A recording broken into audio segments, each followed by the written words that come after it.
এই জগৎ সংসারে আমাদের নিজেদের সংসার হচ্ছে আমাদের স্বর্গ। এই সংসার আমরা সারাদিন যাই করি, যেখানে থাকি, যত তীর্থক্ষেত্রেই বেড়াতে যাই না কেন, দিনের শেষে আমাদের এই সংসার হচ্ছে আমাদের সবচেয়ে বড় তীর্থক্ষেত্র, আমাদের আশ্রয়, আমাদের শান্তির জায়গা। মানে বলতে গেলে ছায়া সুনিবিড় শান্তির নীড়। এই শান্তির নীড়ে শান্তি বজায় রাখার দায়িত্ব সবাইয়ের। এখানে ছোট ছোট ইগো ত্যাগ করতে হবে, ছাড়তে হবে। মোট কথা একটা পয়েন্ট মাথায় রাখতে হবে, ছাড়তে হবে। ছোট ছোট ইগো, ছোট ছোট ঝগড়া, যেগুলোকে ইগনোর করতে হবে। নিজের ব্যক্তিত্বকে বজায় রেখে, ব্যক্তিত্ব অন্য ক্ষেত্রে, সংসারের ক্ষেত্রে নয়।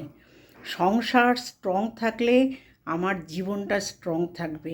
আমি যত বড় তীর্থক্ষেত্রেই যাই, এই তীর্থক্ষেত্র হচ্ছে আমার কাছে সবচেয়ে বড় তীর্থক্ষেত্র। এইটা জীবনে চলার পথে একটা অন্যতম মন্ত্র।